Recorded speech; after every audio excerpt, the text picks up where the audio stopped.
හැමදාම සැප තියෙන්නෙත් නැහැ. හැමදාම දුක තියෙන්නෙත් නැහැ. සැප කියන එක නැත්තේත් නැහැ. දුක කියන එක නැත්තේත් නැහැ. මොකද මගේ ජීවිතේ මං කාගෙන්වත් කිසි දෙයක් බලාපොරොත්තු වෙන්නේ නැහැ. අඩුම තරමේ මේ බණ ටික ඇහුවා කියලා ඔබ මට ගරු කරાવી. මං යනකොට මට වඳීවි. නේ මං බණ ඇහුවා කියලා මට ප්‍රශංසා කරේ. කවදාවත් මං බලාපොරොත්තු වෙන්නේ නැහැ. ඒ නිසා මම මේ බණ ටික කියලා ඉවර වෙලා නැගිටලා යද්දී ඔබ අහක බලාගෙන හිටියත් මට ඒක ප්‍රශ්නයක් නෙවෙයි. මට ප්‍රශ්නයක් නැහැ. ඔබ මාගේ අහක බලාගෙන යනකොට මට දොස් කිව්වත් ප්‍රශ්නයක් නැහැ. මොකද මං ඒව මගේ ප්‍රශ්න කරගන්නේ නැති නිසා. අපි උපතින් බෞද්ධ වෙච්ච නිසාද බෞද්ධ වෙන්න ඕනේ? එහෙම නැහැ නේ. අපේ අම්මා තාත්තා බෞද්ධ වෙච්ච නිසා අපි බෞද්ධ වෙන්න අවශ්‍යතාවයක් නැහැ. ලංකාවේ වැඩියෙන්ම ඉන්නේ බෞද්ධ කියලා අපි බෞද්ධ වෙන්න ඕනේ නැහැ. ප්‍රතිඵල තියෙන, ප්‍රයෝජන තියෙන වැදගත් තැන තමයි අපි අල්ලගන්න ඕනේ නේ. එතන තමයි තෝරගන්න ඕනේ. එතකොට ඒක බෞද්ධ නම් බෞද්ධ නේ, වෙන තැනක් නම් ඒ වැදගත් විදිහ අපි හොයලා බලලා ප්‍රයෝජන තියෙන තැන ජීවිතේට එකතු කරගන්න ඕනේ. මොකද අපි ඉස්සෙල්ලම ආගමකට බෙදෙන්න කලින් මිනිස්සු වෙලා ඉපදිච්ච නිසානේ. එතකොට අපිට ප්‍රයෝජනවත් තැන අපි තෝරගන්න ඕනේ. එතෙන්දී දැන් බෞද්ධ විදිහටනේ බුදුහාමුදුරුවන්ගේ දර්ශනය තෝරා ගැනීම තුල තියෙන්නේ දැන් ලෝකේ තියෙන ඔය ගොඩාක් ආගම්වල කියලා දෙන දර්ශනය මොකද? කියන්නේ ඒ ගොඩාක් ආගම්වල උගන්වන්නේ එක්කෝ එන ප්‍රශ්න හංගන්න නේ. කියන්නේ ප්‍රශ්නයක් ආවොත් ඒ ප්‍රශ්නේ හංගන්න. එහෙම නැත්නම් ඒ ප්‍රශ්නේ වෙන කොහේ හරි පිටින් දාන්න. දැන් උදාහරණයක් විදිහට එකක් තමයි ග්‍රහපල නේ. අපි ඒකෙන් මොකද කරන්නේ? අපිට දැන් මම හිතන්නේ පෘථුවියට වඩා බිලියන මට මතක නෑ හරියට බිලියන 30000 ගාණක් කිලෝමීටර් බිලියන 30000 ගාණක් ඈතින් තමයි මං හිතන විදිහට සෙනසුරු ග්‍රහලෝකේ තියෙන්නේ. ඒතර සෙනසුරු ග්‍රහලෝකේ පෘථිවියත් එක්ක ඒ වගේ ගොඩාක් දුරකින් තියෙන්නේ. අපේ මේ ලෝකෙට කිසිම සම්බන්ධයකුත් නැහැ. හැබැයි සෙනසුරුගේ ප්‍රධාන රාජකාරිය මොකද්ද?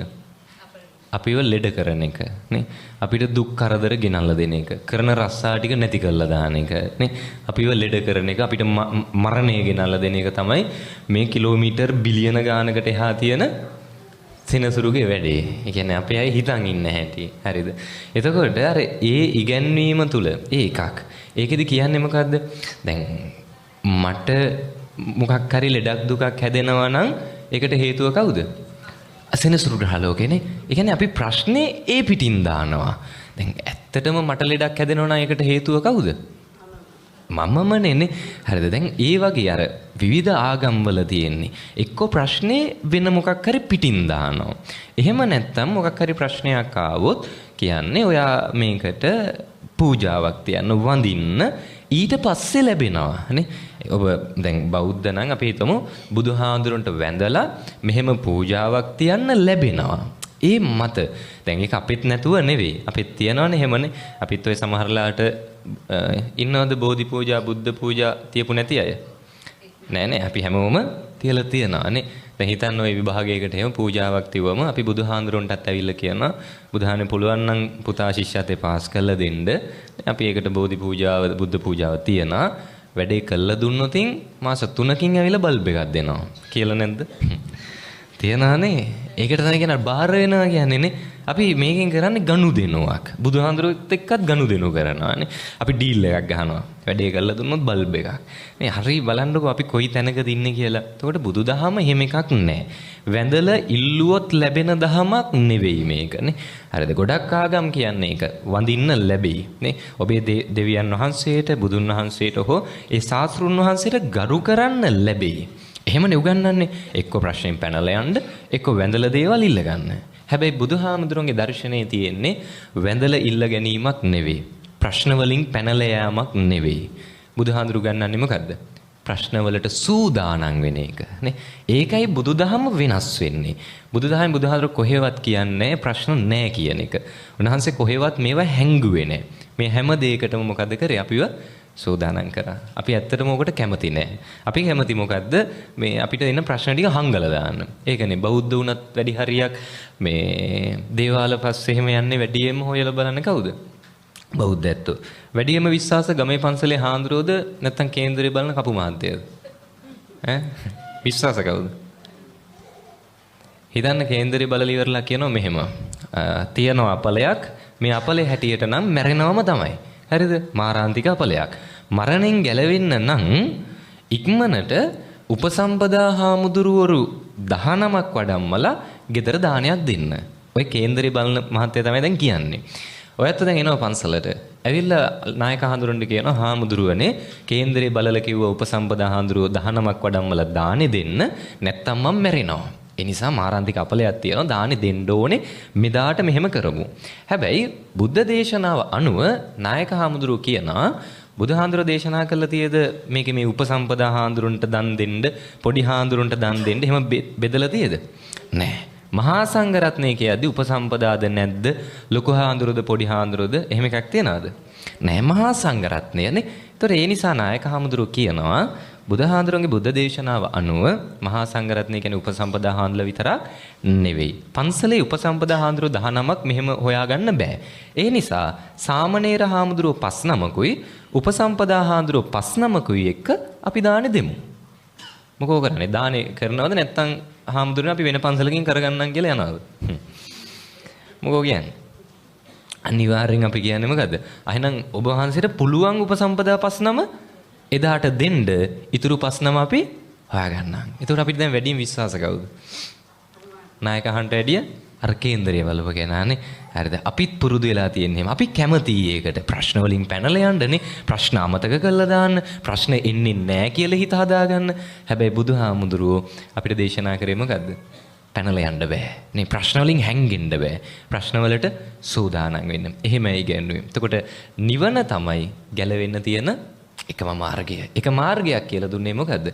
නිවන. නිවන් දකින්න තාක් බුදු උනා කියලා නෑ. පිරිනිවන් පාන තාක් මේ සංසාරේ මේ ස්වභාවයන්ට අපිට මුහුණ දෙන්න වෙනවා. ඉතින් ඒ නිසා බෞද්ධ කියන්නේ මේ ප්‍රශ්න වලට හුරු වෙලා ජීවිතේ ඉස්සරහට අරගෙන යන එක. පැහැදිලිනේ? හරි. ඉතින් ඒ වෙනුවෙන් වැදගත් වෙන කාරණා ටිකක් අද අපි සාකච්ඡා කරමු. දැන් ඔය ඊට කලින් එකක් මතක් කරන්න ඕනේ. අපේ අයට බණහනකොට එක එක ප්‍රශ්න තියෙනවනේ නේ. එක එක ප්‍රශ්න තියෙනවා. අමුතු ප්‍රශ්න. මේ කියන්නේ සමහර වෙලාවට ප්‍රශ්න තියෙන දැන් පින්කමක් කරත් මං අද බණෙන් ගියන් පස්සේ දායක මහත්තයෙන් අහයි මේ පළවෙනි ප්‍රශ්නේ විදියට අහන්නේ මොකද්ද? යහඳුරු වඩම්ම ගන්න කීයක් ගියත් දන්නේ නැහැ නේ. ඔව් එකක්. පළවෙනි ප්‍රශ්නේ එකක් තමයි හාමුදුරු වඩම්ම ගන්න කීයක් යනවද දන්නේ නැහැ නේ. හාමුදුරුව පිරිකරට මොනවද දන්නේ ගන්නේ. පිරිකරට මොනවද දුන්නොත්ද දන්නේ වඩින්නේ. ඔය එක ප්‍රශ්නයක්. ඊට පස්සේ මං කියන්නේ එක එක ප්‍රශ්න තියෙනවා අපිට නේ. සමහරු අපිට කියනවා හාමුදුරුවනේ මේ අපි හාමුදුරුවෝ දෙනමකගෙන් බණ ඇහුවොත් දෙන්න කියන්නේ කාරණා දෙකක්. මොකද්ද අපි පිළිගන්නේ නේ? ඒ වගේ. ඊට පස්සේ සමහර ප්‍රශ්න තියෙනවා ඉන්නවනේ ලංකාවේ සමහර චරිත මේ හොඳට ඉන්න එකපාර රහත් වෙනවා. ඉන්නවනේ. නේ හෙට උදේ බලද්දි රහත් වෙලා නැගිටිනා ඉන්නවා නේ. රහතන් වහන්සේලා බුදුරු කියාගත්ත අය ලංකාවේ ඉන්නවා. ඒතර සමහරුන්ට ප්‍රශ්න තියෙනවා ඇත්තටම එයාලා රහත් වෙලාද නැද්ද? නේ ඔය රහතන් වහන්සේලා කියන චරිත ගැන ජීවිතේ එක සැරයක් හරි කතා වෙලා ඇති ඔය ඇත්තෝ ඇත්තටම එයාලා රහත් වෙලාද කියන එකනේ. ඇත්තටම එයාලා රහත් වෙලා නැද්ද කියන එක. හරිද? ඒ වගේ ප්‍රශ්න. මම කියන්නේ අපේ බෞද්ධයන්ට තියෙන ප්‍රශ්න. බුදුහාඳුර ඉපදුනේ ලංකාවේද ඉන්දියාවේද? ඈ? ඉන්දියාවේ. ලංකාවේ වෙන්න බැරිද? නෑ. හා. හරි. මං කියන්නේ සමහරුන්ට තියෙනවා එහෙම ප්‍රශ්නේ. සමහරු කියනවා කියන්නේ අපි දන්නම කාරණා ඉතිහාසෙත් දන්නවා. අපි කොහොමත් ඉන්දියාවේ ඉපදුනා කියන එක. හැබැයි සමහරු මත ඉදිරිපත් කරනවා ලංකාවේ ඉපදුනා කියන එකට. දැන් ඕක ඇත්තටම අපිට ප්‍රශ්නයක් වෙන්න ඕනේද? මං කියන්නේ මේ කිසිම දෙයක් අපිට ප්‍රශ්නද? නෑ. නිවැරදි බෞද්ධයෙක් කවදාවත් ඔය කිසිම දෙයක් ප්‍රශ්න කරගන්නේ නෑ. වෙන කෙනෙක් රහත් වුණා හෝ නොවුණා අපිට වැඩක් තියද? නෑ. වැඩක් තියෙන්නේ මොකද්ද? අනුන්ගේ රහත් වීම නෙවෙයි. තමන් රහත් වෙලා නැහනේ. මම මාර්ගඵල ලැබලා නැහැ. ඒ නිසා රහත් නම් ඒ කියන ඒවා අරන් යයි නේ. රහත් නැත්තම් අර දැන් උපසම්පදා හාමුදුරන්ට තියෙනවානේ පරාජිකා 4ක්. ඔය 4 එක පරාජිකාවක් තමයි පරාජිකා කියන්නේ කැඩුනොත් කැඩුනා. ආයි මේක හදන්න බෑ. කවදාවත් උපසම්පදාව දෙන්න බෑ. ඒක බරපතල විනය කර්මයක්. විනය නීතියක්. ඒකේ එකක් තියෙන උත්තරී මනුස්ස ධම්ම පරාජිකාව. ඒ කියන්නේ මගේ නැති ಗುಣ මං කියනවා. මටගේ නැති මාර්ගඵල තියනවා කියලා මව අපානවා. ඒක මේ බොරුවට කරන එකක් නම් එයාගේ උපසම්පදාව නැයි තරම් බරපතල වැරැද්දක් ඒක. එතකොට ඒක අපිට අදාළ වෙනවද? නැහැ. අනුන්ගේ මාර්ගඵල අදාළ නැහැ. කවදාවත් අදින් පස්සේ ඒවා කතා කරන්නේ නැහැ. රහත් වෙලාද නැද්ද අදාළ නැහැ. මම නම් කියන්නේ දේවදත්තගේ හරි කමක් නැහැ. යහපත් දෙයක් තියෙනම් මොකෝ කරන්න ඕනේ? අරගන්න. කොච්චර හොඳ කෙනෙක්ගේ වුණත් කමක් නැහැ. බණ කියන මගේ වුණත් කමක් නැහැ. වැරද්දක් තියෙනම් ඒක අයින් කරන්න. පැහැදිලිනේ? හරි. බුදුහාඳුරු ඉපදිච්ච තැන අපිට වැඩක් තියද? වැඩක් නැහැ. හොයන්න එපා කවදාවත් නේ. බුදුහාරු ඉපදිච්ච තැන වැඩක් නැහැ. ඉපදිලා නෙළුම් මල් හතක ගියාද? ඈ? බෞද්ධ ඉතිහාසය අපි අහලා තියෙනවා. ඒක අපි ප්‍රශ්න කළ යුතු දෙයක්ද? නෑ අපිට වැඩක් නෑ නේ. සිද්ධාර්ථ කුමාරයා නෙළුම් මල් හතක ගියත් එකයි අපිට නැතත් එකයි. ඒක අපිට වැඩක් නෑ. හරිද? සිද්ධාර්ථ කුමාරයා ඉපදිච්ච ගමන් කියනවනේ අර අග්ගෝ හමස්මි ලෝකස්ස නේ එහෙම කිව්වා කියලා. අපිට වැඩක් තියද? ඒව වැදගත් නෑ. වැදගත් වෙන්නේ මොකද්ද? ඒ චරිතේ ආදර්ශ ගන්න තියෙන තැන් ගන්න නේ. ඒව ප්‍රශ්න කරගන්න එපා. හරිද? අපිට ඊට වඩා තැනකට යන්න තියෙනවානේ. නිවනක් ගැන තාම හොයන්න තියෙනවා. ඒ නිසා ඒව අපිට ප්‍රශ්න විය යුතු නෑ. හරිද? බුදුහාඳුරු ලංකාවේ ඉපදුනා කියලා තර්ක කරන්නේත් මෝඩකමට, ලංකාව ඉපදුනේ නෑ කියලා ඒ තර්ක බිඳින්න යන්නේත් මෝඩකමට. වැඩක් නැහැනේ නේ. හරිද? බුදුහාඳුරු දේශනා කරේ ඒව අපිට වැඩක් නෑ. එකතු කරගන්න ඕනේ මොකද්ද? ධර්මයයි නේ. ඒක Tamanට එකතු කරගන්න පැහැදිලි නේ. බුදුහාරෝකට හරි ලස්සන උපමාවක් දේශනා කරා. දැන් හිතන්න මෙහෙම මගේ පපුවට ඊතලයක් ඇවිල්ලා වැදිලා පපුව පසාරු කරගෙන යන්න වැදිලා මම බිම වැටෙනවා. දැන් මම මැරෙන්න ළඟයි. හරිද? ඔන්න මැරෙන්න ඔන්න මෙන්න ඉන්නේ වෛද්‍යවරයෙක් එනවා.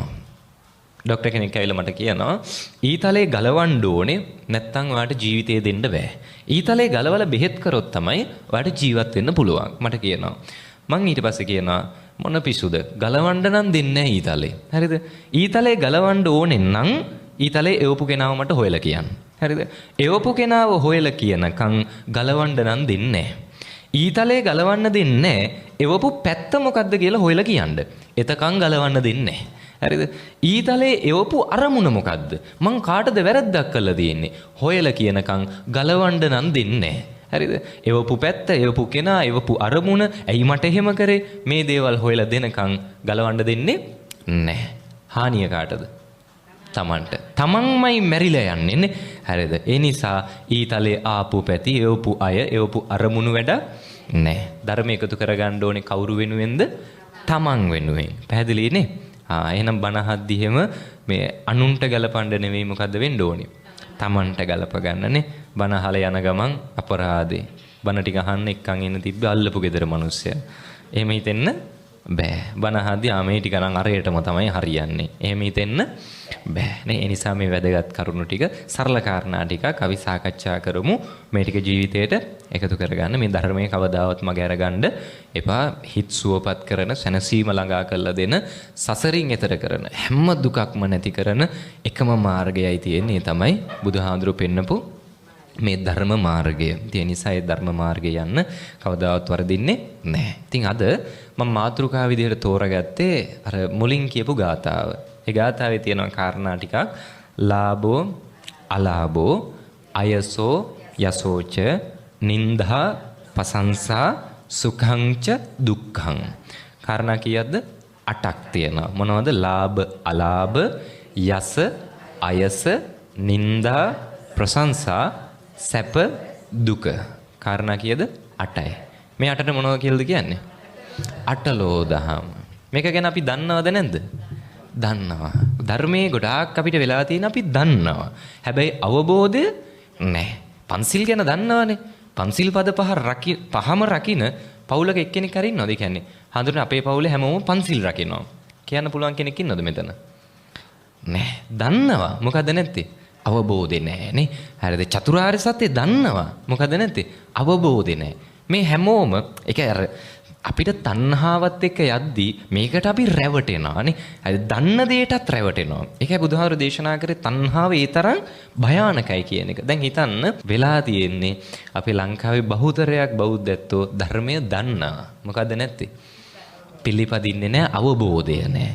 බෞද්ධ කියන්නෙම බුද්ධිමත් කියන එකනේ. අවබෝධයත් එක්ක යන්න ඕනේ. හැමදේම අපි දැනගන්න ඕනේ ඇයි අපි එහෙම කරන්නේ. ඒ අවබෝධය එක්ක යන්න ඕනේ. ඒ නිසා අටලෝ දහමත් මීට කලින් දන්නවද නැද්ද? දන්නවා. හැබැයි නැත්තේ මොකද්ද? අවබෝධය නැහැ. අටලෝ දහමින් කරන්නේ ජීවිතේ අපි සූදානම් කරනවා. මේකට මේ පුරුදු වෙන්න පුළුවන් නම් මේක හිතට අරගන්න පුළුවන් නම් තේරුම් ගන්න පුළුවන් නම් අයි වයස් ભેදයක් නැහැ. අපි හැමෝටම හරි සැහැල්ලුවෙන් නිදහසේ ජීවත් වෙන්න පුළුවන්. හරි. කියන්න බලන්න මේ කාරණා 8න් එකක් හරි ජීවිතේ කවදාවත් විඳපු නැති කෙනෙක් ඉන්නවද මෙතන? මේ 8න් එකක්වත් විඳපු නැති. ඒ කියන්නේ කවදාවත් ලාභ ලබලා නැහැ. කවදාවත් අලාභ ලබලා නැහැ. කවදාවත් යසස අයස ගොඩ නැගිලා නැහැ. කවදාවත් නිന്ദා ප්‍රශංසා විඳලා නැහැ. කවදාවත් සැප හෝ දුක විඳලා නැහැ. එකක්වත් විඳපු නැති කවුරුත් ඉන්නවද? කවදාවත් ලාභ ලබපු නැති කෙනෙක් නැහැ. එතකොට අපි හැමෝම මේ කාරණා 8ම විඳලා තියෙනවා. හැබැයි කියනකොට කියන්නේ කොහොමද? මට තමයි හැම එකම. කියන්නේ නැද්ද? කියනහනේ ගෙදරින්දි කියනවා අපිට තමයි මේ හැම එකම වෙන්නේ. අර මිනිස්සු කොච්චර හොඳට ඉන්නවදනේ. අහවලා කොච්චර හොඳට ඉන්නවද. හැම එකම වෙන්නේ මට විතරයි. කියනහනේ. තේරුම් ගන්න හැම එකම වෙන්නේ මට විතරක් නෙවෙයි. මේක අපි හැමෝටම පොදුයිනේ. ලාභ ලැබීම හැමෝටම පොදුයි. ඒකේ අලාභ සිදුවීම හැමෝටම පොදුයි. තේරුම් ගන්න මට ලැබෙන්නේ කවුරු කරපු දේවල් අනුවද? මම කරපු අනුව. ඔන්න ඕක තේරුම් ගන්න හොඳද? මොකද අපිට වෙලා තියෙන අපි කලකිරෙනවා. ඇත්තටම අපිට නැති දෙයක් තමයි Tamanට තියෙන දෙයින් සතුටු වෙනවා හරි අඩුයිනේ. හරිද? අපේ අයගේ තියෙන දුර්වලතාවයක් Tamanට තියෙන ටිකෙන් සතුටු වෙන්නේ නැහැ නේ. අනුන්ගේ දේවල් ගැන සංසන්දනය කර කර දුක් විඳ විඳ ඉන්නා. මැටි ගහපු ගෙදරක සතුටින් ඉන්න පුළුවන්ද? මේ කාලේ ඉන්න පුළුවන්ද? පුළුවන් නම් වටිනවා නේ. දැන් ගොඩාක් වෙලාවට එන්නේ හිතන්නකෝ දැන් අපේ ගෙදර මැටි ගහලා තියෙනනම් නිදහසේ නිින්ද යන්නේ නැහැ නේ. නිදා ගන්න රැයක් පාසා හිතනවා කොහොම හරි මේ ගෙදරින් යන්න ඕනේ නේ. කොහොම හරි මැටි ගෙදරින් අපි හොඳ ගයක් හදා ගන්න ඕනේ. ගොඩක් වෙලාවට නිදහසේ මැටි ගෙදරක නිදා ගන්න අමාරුයි. එළවලුවක් එක්ක බත් කන්න අමාරුයි නේ. එළවලු එකයි තියෙන්නේ කියන අර චේතනාවෙන් අපි පීඩා විඳිනවා. ඇයි දැන් මීට අවුරුදු ගානකට කලින් අපේ ඕනේ තරම් මැටි ගෙවල් සමාජේ තිබුණා. මේ වැඩිහිටි අම්මලා තාත්තලා ඉඳලත් ඇතිනේ. ඒ ඉන්න කාලේ නිදහසේ නිින්ද ගියේ නැද්ද? නිින්ද ගියා. ඒතකොට එදා නිදහසේ නිින්ද යන්නත් අද නිින්ද නොයන්නත් මොකද්ද හේතුව? ප්‍රශ්නේ තියෙන්නේ ගෙදරද? නෑ. කොහෙද ප්‍රශ්නේ තියෙන්නේ? අපේ ගෙදරද අල්ලපු ගෙදරද ප්‍රශ්නේ තියෙන්නේ? දැන් අවුරුදු ගානකට කලිනුත් මැටි ගහපු ගෙවල් වල අපි සතුටින් හිටියා. ඇයි ඒ? අල්ලපු ගෙවල් ටිකත් මැටි ගහලා තිබ්බ නිසා නේ. දැන් එතකොට අයි මැටි ගහපු ගෙදර නිදහසේ ඉන්න බැරි. අල්ලපු ගෙදර සිමෙන්ති ගහලා තියෙන නිසා. හරිද? නැත්තම් ප්‍රශ්නයක් නැහැ නේ. ඉතින් අවුරුදු ගානකට කලින් හිටියා අපිනේ. අවුරුදු ගානකට කලින් හරි සතුටින් හිටියේ. අද ඉන්න බැරි. ගමේ හැම ගෙයක්ම සිමෙන්ති ගහලා තියෙද්දි අපිට විතරක් මැටි ගෙදර ඉන්න බෑ. ඒතර ප්‍රශ්නේ උනේ අපේ ගෙදර නෙවෙයි මොකද්ද? අල්ලපු ගෙදර. හරිද? එක එළවලුවත් එක බත් කන එක කරන්න පුළුවන්. ඇයි බැරි? අල්ලපු ගෙදර මිනිස්සයා එළවලු 3-4ක් එක බත් කනවා නේ. ඕක දිහා බල අපේ ගෙදර බත් කන්න බෑ. අපි හැමදාම වැඩි හරියක් ඔය ජීවත් වෙනකොට නිකමට හිතලා බලන්න. වැඩි හරියක් විඳවන්නේ තමන් ගැන හිතලද අනුන් ගැන හිතලද? අනුන් ගැනනේ. කවදාවත් තමන්ගේ සතුට අනුන්ගේ දේවල් මත තීරණය කරන්න එපා. තමන්ට ලද ප්‍රමාණයෙන් සතුටු වෙන්න. හරිද? මෙහෙමයි කියලා හැමදාම මැටි ගෙදර ඉන්න නෙවෙයිනේ. ටික ටික දියුණු වෙන්න. හැබැයි අනුන් වෙන්න උත්සාහ ගන්න එක නවත්තන්න. හරිද? ඔය ලස්සන වාක්‍යයක් තියෙනවා මේ මට මං වෙන්න මේ හොඳටම ඇති. ඊළඟ මට ඌ වෙන්න තව ටිකක් මදි. අහලා තියෙද? මම දැක්ක වීල් එක මේ ළඟදී ගහලා තියෙනවා. හරිද? ඒක ඇත්තනේ නේ. මට මං වෙන්න මේ ටික ඇද්ද නැද්ද? මේ ටික ඇති. මදි මොකද්ද? අර උන් වෙන ටිකක් මදිනේ.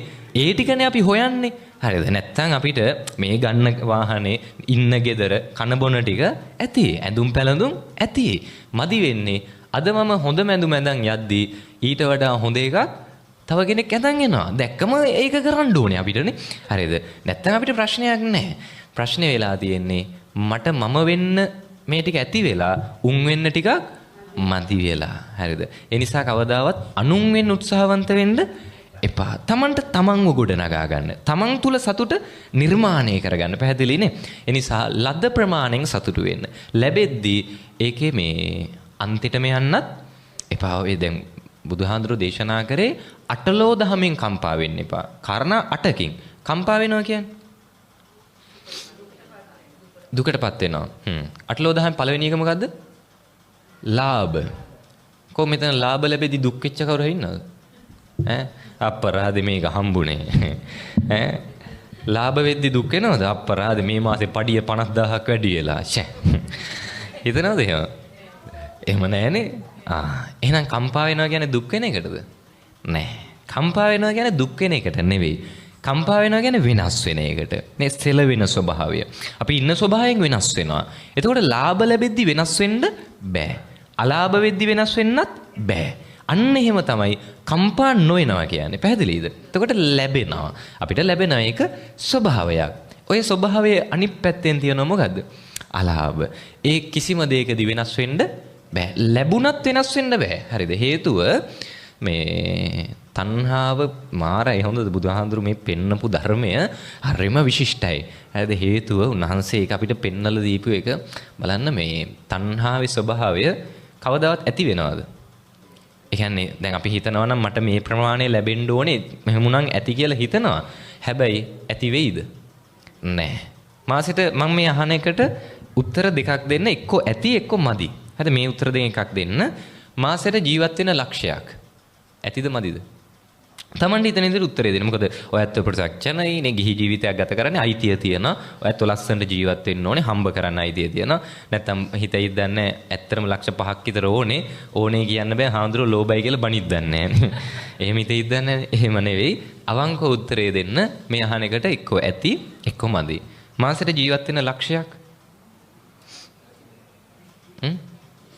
විශ්වාසයෙන් උත්තරේ දෙන්න. ආයි දෙපැත්තට අර දැන් මදි කියන්න බෑ ලෝභයි කියලා හිතයි දන්නේ නැහැ නේ. එහෙම හිතන්නේ නැහැ. මොකද මන් දන්නවා ජීවත් වෙන්න අවශ්‍යතාව තියෙන්න ඕනේ නැත්තන්ටනේ. හරි. ලක්ෂය ඇතිද මදිද? ඇති වෙයි මදි වෙයි බෑ. ඇති මදි. මොකද ඊට? මම කියන්නේ ඔයත්තන්ගේ පවුලට තමන්ගේ පැත්තෙන් හිතන්න. තමන්ගේ පැත්තෙන් හිතන තමන්ට මාසෙකට ජීවත් වෙන තමන්ගේ පවුලේ අය ඒ තියෙන ඔබට තියෙන අවශ්‍යතාව ඔබ දන්නවනේ.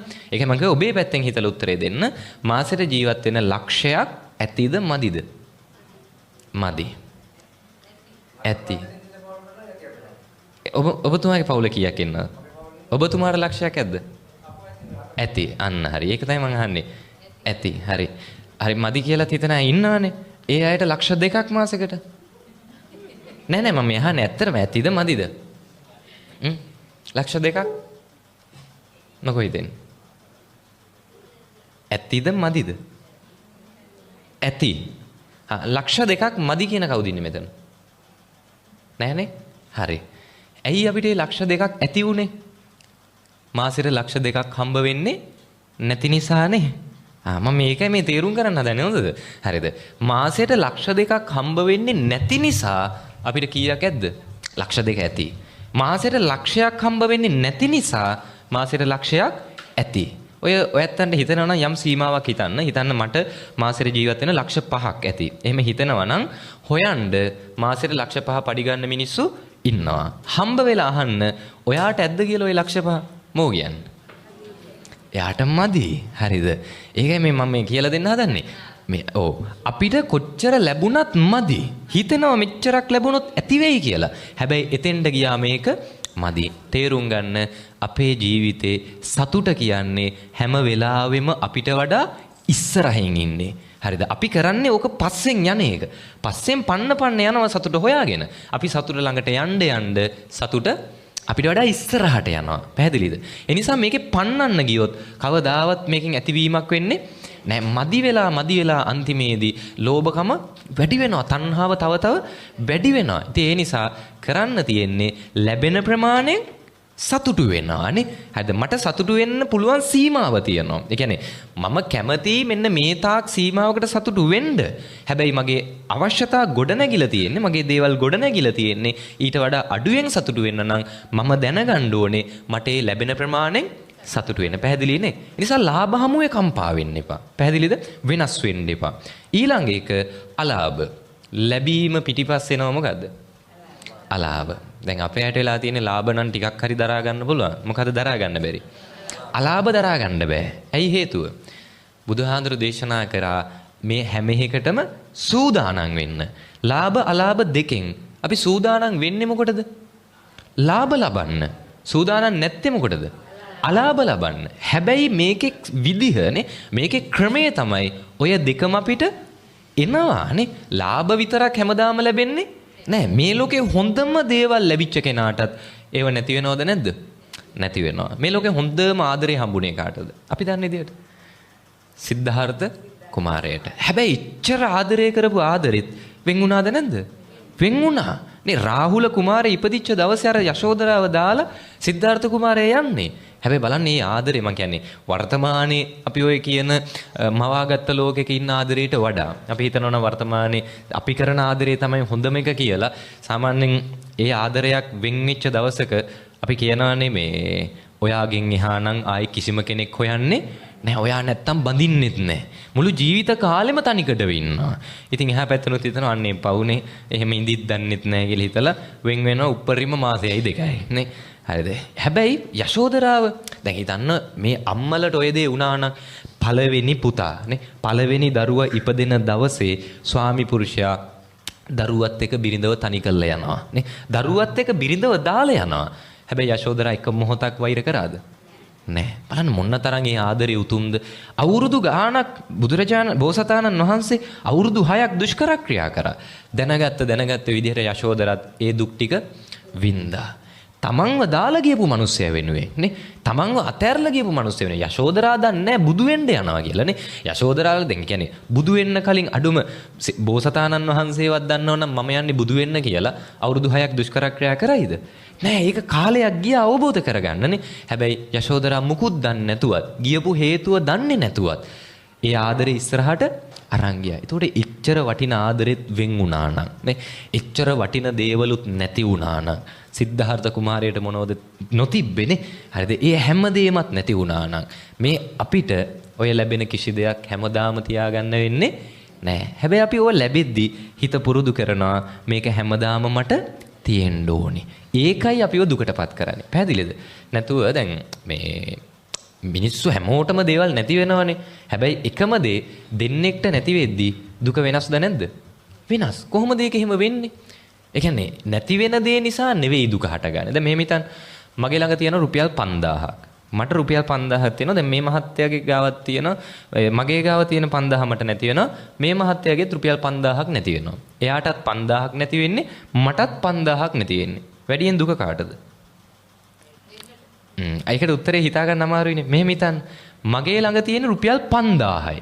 ඒක මට නැති වෙනවා. මේ මහත්තයා ගාව තියෙන රුපියල් ලක්ෂයක්. ඒකෙන් එයාට 5000 නැති වෙනවා. දැන් දුක වැඩි කාටද?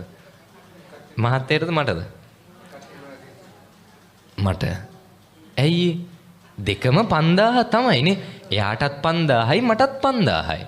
එතකොට ඇයි මගේ දුක වැඩි වෙන්නේ?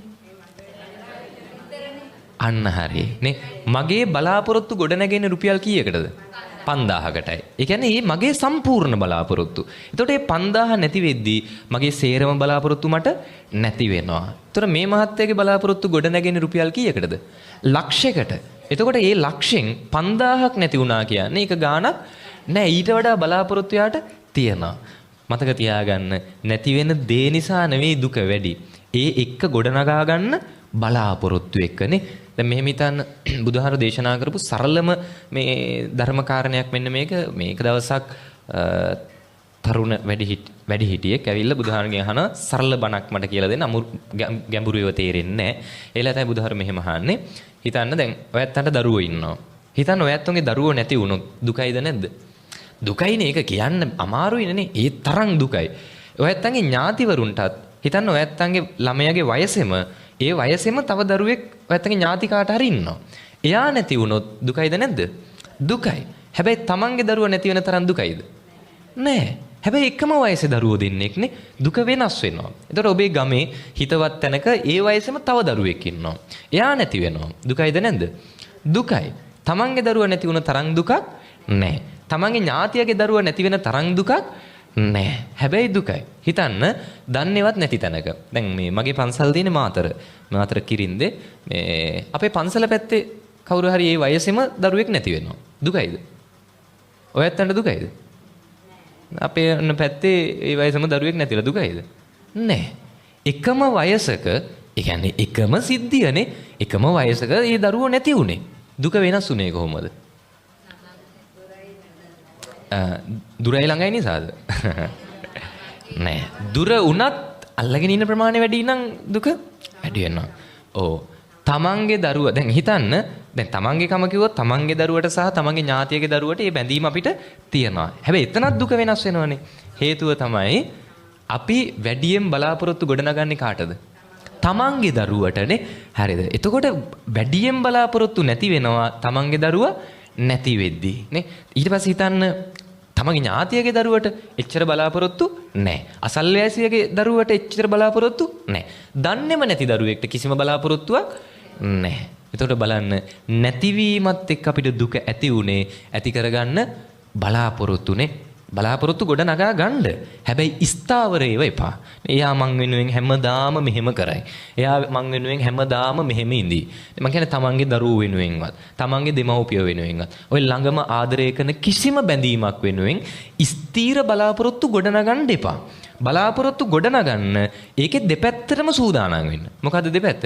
ඒ බලාපොරොත්තු ඉටු වෙන්නත් පුළුවන්, නොවෙන්නත් පුළුවන්. ඔන්න ඕකයි මධ්‍යම ප්‍රතිපදාව කියන්නේ. හරිද? එහෙම නැති කෙනෙක්ට දැන් හිතන්න නිවන් දකින්න උනත් බැරි කමක් නැහැ. දැන් අද මෙතෙන්ට එද්දී සෙරෙප්පු දාන් ආවනේ. කොහෙද ගලෙව්වේ? එළියේ. ඔය ගලවපු සෙරෙප්පු ටික හිතන්න තමන් ගලවපු තැන මතකයිද නැද්ද? මතකයි. ගලවපු තැන ගලවපු විදිහ මතකයි. යනකොට ඔය සෙරෙප්පු දෙක ගලවපු තැන නැහැ. එහෙම වුණොත් මොකෝ වෙන්නේ? අපිට බෙදෙන හැන්දෙන් අපි බෙදනානේ. තියෙන හොඳම දෙයක් බලලා දාන් යනවා නේද? නෑ. තමන්ගේ සෙරෙප්පු දෙක නැති වුණොත් දුකයිද නැද්ද? දුකයි. ඇයි ඔබ බනහන්න ඇවිල්ලා වාඩි වෙලා ඉන්නේ යද්දි සෙරෙප්පු දෙක එතන තියෙයි කියලා හිතාගෙන. හරිද? හැබැයි ඔගේ දෙපැත්තක් තියෙනවා. මොකද්ද? තියෙන්නත් පුළුවන්, නැති වෙන්නත් පුළුවන්. එතකොට දැන් යන ඕකට සූදානම් නම් මම කියන්නේ දෙපැත්තටම සූදානම්. අපි එහෙමයි ජීවිතය හදා ගන්න ඕනේ නේ. දෙපැත්තටම සූදානම් නම්. ඒ කියන්නේ යද්දි තියෙන්නත් පුළුවන්, නැති වෙන්නත් පුළුවන්. දෙපැත්තටම සූදානම් වෙලා යන කෙනෙක්ට තිබ්බ කියලා මහ ලොකු ගානකුත් නැහැ. නැති වුණා කියලා දුකකුත් නෑ. අන්න මධ්‍යම ප්‍රතිපදාව. අන්තයක් නෑනේ අපේ. හරිද? එහෙම කෙනෙක්ට උපදින්න හේතු තියද? මම කියන්නේ උපදින්නේ හේතුවක් නිසානේ. දැන් හිතන්න මෙහෙම සෙරෙප්පු දෙකම ගන්න. දැන් ඔයත් මේ බනහන්ලා හිතන් ඉන්නවා අද ගත්ත සෙරෙප්පු දෙක අලුත්ම සෙරෙප්පු දෙක පන්සල්ලාවන් තියෙන බය ඕවනේ නේ. යද්දි තියේ විද්දන්නේ නෑ. නේ බලනවා අර මනුස්සය ගිය පාරත් උස්සලා තිබ්බේ මෙයා වෙන්න ඇති. මේ පාරත් එයාට කලින් කොහොම හරි ගිහිලා දාගෙන යන්න ඕනේ සෙරෙප්පු දෙක නැති වෙයිද දන්නේ. හිත ඉන්නවා. ඉන්න ගමන් වෙන්න බැරි කමක් නැහැ. දැන් මැරෙනවා. හරිද? දැන් හිතේ මොකද තියෙන්නේ? සෙරෙප්පු දෙක. ගන්න ඕනේ කොහොම හරි නේ. ගිහිල්ලා අරයට කලින් කොහොම හරි ගිහින් දා ගන්න ඕනේ. ඕක හිත ඉද්දි මැරිලා යනවා. දැන් අපි ආයි මේක උපදින්න ඕනේද නැද්ද? උපදින්න ඕනේ. ඇයි සෙරෙප්පු දෙක දාන්න ඕනේ නිසා නේ. ඒ කියන්නේ ඒ බලාපොරොත්තුනේ අපිට ඉස්සරහට දේවල් කරන්න දිනවා. ඒ ගොඩනගා ගන්න බලාපොරොත්තු. ඒව තමයි අපි උපදින්න හේතුව. මහා ලොකු දේවල් ඕනේ. සමහර විට යහපත් දෙයක් වුණත් නැවත සංසාරයට අපි උපද්දවන්න හේතුවක් වෙන්න පුළුවන්. දැන් හිතන්න ඔයත් බණහන්න හරි කැමති. නේ දැන් හෙටත් මේ වගේ ධර්මදේශනාවක් තියෙනවා. දැන් අද යන ගමන් හිතාගෙන යනවා හෙට කොහොම හරි ඔය බණහන්න එනවා. අනිවාර්යෙන් එනවා. ඒ බණ නම් කොහොම හරි අහනවා කියලා හිතාගෙන යනවා. යද්දි මැරෙනවා. මොකෝ වෙන්නේ? දැන් ඔළුවේ තියෙන්නේ මොකද්ද? බණ අහන්න එන්න ඕනේනේ. හරිද? ඒතකොට බණ අහන්න එන්න නම් අපි මේකේ උපදින්න ඕනේ. හොඳ භවයක වෙන්න පුළුවන් නේ. හරිද? ඒ අවශ්‍යතා අනුවයි අපි ඉපදෙන්නේ. එතකොට අන්තගාමී වෙන්න එපා කියන්නේ යහපත හෝ අයහපත කිසිම දෙයක් අල්ලගන්න එපා කියන එක. හේතුව හැම දෙයකම තියනවා මේ ඇතිවීම සහ නැතිවීම. ඕක තේරුම් ගත්ත කෙනෙක්ට දුක් වෙන්න තැන් තියද? නෑ. අපි සූදානම් වෙනවානේ. මට දේවල් ලැබෙනවා තමයි. ලැබෙද්දි මම සූදානම් වෙනවා. ඔය ලැබීම වගේම තමයි ඔය දේ කවදා හරි නැති වෙනවා නේ. හරිද? එතකොට අපි ඒකට කල් තියා සූදානම් වෙන්න ඕනේද නැද්ද? වෙන්න ඕනේ. කියන්නේ ඒවා අනිවාර්යෙන් වෙන නිසා. මේ ලෝකේ අපිට නැති වෙන්නේ නැති මොනෝම හරි තියද? ඔයත්තන්ට මොනෝම හරි තියද නැති වෙන්නේ නැති? අද දවස් ඇවිල්ලා පෙබරවාරි 1 නේ 2026 පෙබරවාරි පළවෙනිදා. දවසක් එනවා නේද 2126 පෙබරවාරි පළවෙනිදා. අවුරුදු කීයකින්ද? 100යි. වැඩි ගල් නැහැ නේ අවුරුදු 100යි. එදාට මේ බණ කියන මමවත් බණ අහන ඔබවත් ඉඳීද මේකේ? නැහැ. එක්කෝ අපි මේකේ පස් ගොඩක් වෙලා ඉඳීනේ. එක්කෝ අපි මේකේ අලු ගොඩක් වෙලා ඉඳී. අඩුම සමහර විට අපි ගැන කවුරුවත් කතා කරන එකක්වත් නැති වෙයි. මොනවද අරන් යන්නද? දැන් අපි රණ්ඩු වෙච්ච ඉඩම්. ඉන්නවනම් අත උස්සන ජීවිතේට ඉඩමකට රණ්ඩු වෙච්ච නැති වැඩි හිටි කවුරු හරි. වචනයක්වත් ඉඩමක් වෙනුවෙන් කියාගෙන නැති කවුරු හරි. ලංකාවේ ඉන්න බෑ හරි අමාරුයි එහෙම ඉන්නවා. හරි අත්පල්ලේ හදාන්න. හොඳයි. මේ ඒ කියන්නේ හිතන්න. අපි ওই රණ්ඩු වෙච්ච කිසිම ඉඩමක්වත් එදාට තියෙද? පොඩි හරි අයිතියක් කියන්න පුළුවන්. බෑ. මේ තමන් ගොඩාක් ආදරය කරපු අම්මා තාත්තවත් ආයි සංසාරේ කොහේවත් හම්බුණත් අර මේ විදියට හම්බ වෙන්නේ නෑ. මේ දේවල් ටික ආයි නෑ. ටික කාලයයිනේ. ටික කාලයක් ගිහිල්ලා දැන් අද හෙට අපි මැරිලා ගියොත් 7 දවස කරයි. මල ගෙදර දවසේ අඬයි මිනිස්සු ඇවිල්ලා 7 දවස කරයි, 3 මාස කරයි, උපරිම අවුරුද්ද කරයි. ඊට පස්සේ අපේ ෆොටෝ එක කබඩ් එකේ අයිනේ තියාවි. දූවිලි වැඩි ටිකක් කල් තියේයි. ෆොටෝ එක දකිද්දි ටික මතක් වෙයි. පරම්පරාවක් දෙකක් යද්දි ඒ කවුද කියලාවත් දන්නේ නෑ. දැන් අඩුම තරමේ ඔබේ පරම්පරාවේ ඔබ හිතන්න තව ඊට පරම්පරා දෙකක් උඩට හිතුවොත් ඒ හිටපොයි අපිවත් දන්නේ නෑ. උපරිම අපි අපේ අම්මා තාත්තා දන්නවා. ඊට පස්සේ ආච්චි සීයා දන්නවා. සමහරට එතනින් එහා දන්නේ නෑ. ඒකට අපි මේකේ නැති වෙනානේ. හරිද? අපිවත් මේකේ ඉන්නේ නෑ. ඒකට අරන් යන්න කියලා දෙයක් නෑ. හැමදේම අපිට නැති වෙනවා. එහෙනම් මේකට අපි සූදානම් වෙන්න ඕනේද නැද්ද? වෙන්න ඕනේ. ඒක හරි විදියට හොඳද? ඒකයි මං කිව්වේ මේක දැනගෙන හිටියට වැඩක් නෑ. දැනගෙන හිටියොත් වෙන්නේ දන්නවා. නැති වෙනවා. එහෙනම් වැඩක් නෑ. සේරම ටික දමල ගහලා කැලේකට යනවා. නේ? එතකොට නැති වෙන දෙයක් නෑ. ඒකද වෙන්න ඕනේ. නෑ. අතරින කියන්නේ ඒකද? නෑ. නේ? එහෙම අතහැරි නිගන්ටයෝ. ඇඳගෙන ඉන්න ඇඳුමත් අතහැරියා. බුදුහාර දේශනා කරේ හම්බ කරන්න. කමන්නේ නේ. ගෙවල් දොරවල් හදාගන්න, යාන වාහන ගන්න, ලස්සනට ජීවත් වෙන්න නේ. හැබැයි සූදානම් වෙන්න කොච්චර ලැබුණත් ඒ දේවල් එක ක්ෂණයෙන් නැති වෙන්න බැරි කමක් නෑ. ඔය හදාගත්ත ගේ දොර ඉඩ කඩන් එක තප්පරයක් නැති වෙන්න බැරි කමක් නෑ. මේ මාස 2-3කට කලින් අර ගම් වතුර කාලේනේ ඒක මිනිස්සු කවදාවත් හිතුව දේවා. හිතපු දේවල් නෙවෙයි. හැබැයි ඒ බලාපොරොත්තු නැති වුණත් එකපාර අර දේවල් විනාශ වෙද්දි දරා ගන්න බෑ. සූදානමක් නැති නිසා. පැහැදිලිද? ඒ නිසා සූදානම් වෙන්න දේවල් ලැබෙද්දී සාපේක්ෂයි ඊට අහිමි වීම නේ. හරි. ඒතකොට දෙකටම සූදානමින් ඉන්න දෙකම දරා ගන්න සූදානමින් ඉන්න. පුළුවන් තරම් වෙනස් නොවී ඉන්න. පැහැදිලිද? ලාභ අලාභ. ඊළඟට යස අයස නිന്ദා ප්‍රශංසා. යසස කියන්නේ අපේ ගොඩනැගෙන කීර්තිය. ඒකත් එක්ක අපිට ප්‍රශංසා හෝ නිന്ദා ලැබෙනවානේ. යසස තිබුණා කියලා හැමෝම ප්‍රශංසා කරන්නේ නෑ. හොඳ දේවල් කරා කියලා හැමෝම ප්‍රශංසා කරන්නේ නෑ. නිന്ദාත් කරනවා. අපේ රටේ කොහොමත් එහෙමයි. අපේ රටේ හොඳ කරොත් බැනුම් අහන්න වෙනවා. ඒකට අපි සූදානම් වෙන්න ඕනේ නේ.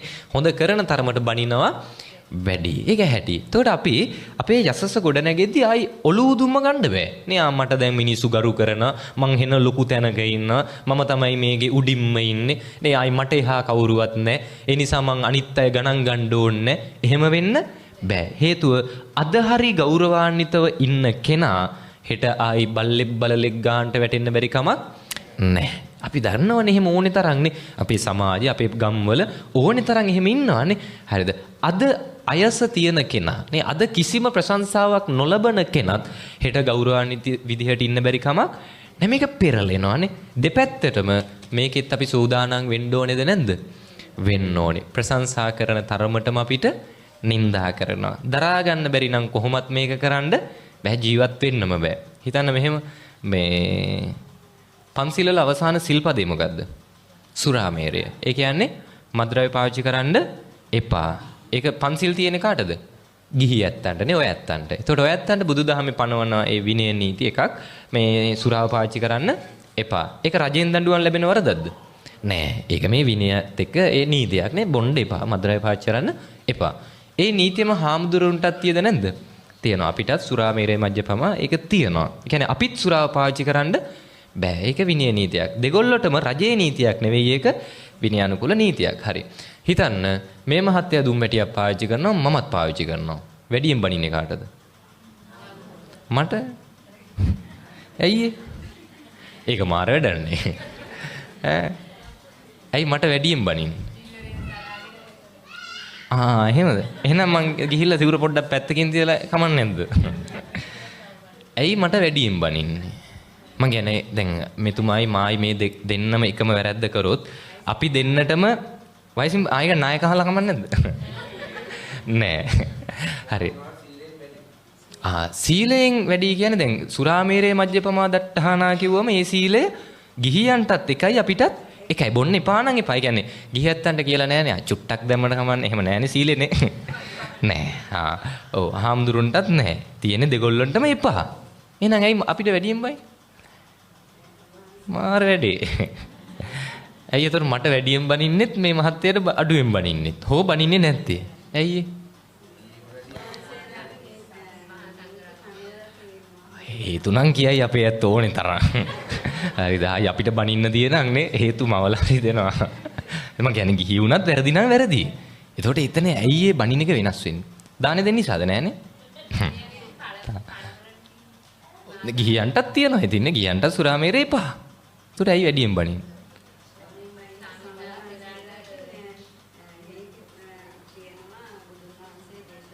බුදුහාඳුර අපිට දේශනා කළා තියෙනවා සහ ඒ ධර්මයේ ගිහියන්ටත් එපා කියලා දේශනා කළා තියෙනවා. ඇයි අපිට වැඩියෙන් බනින්නේ? මොකද හේතුව?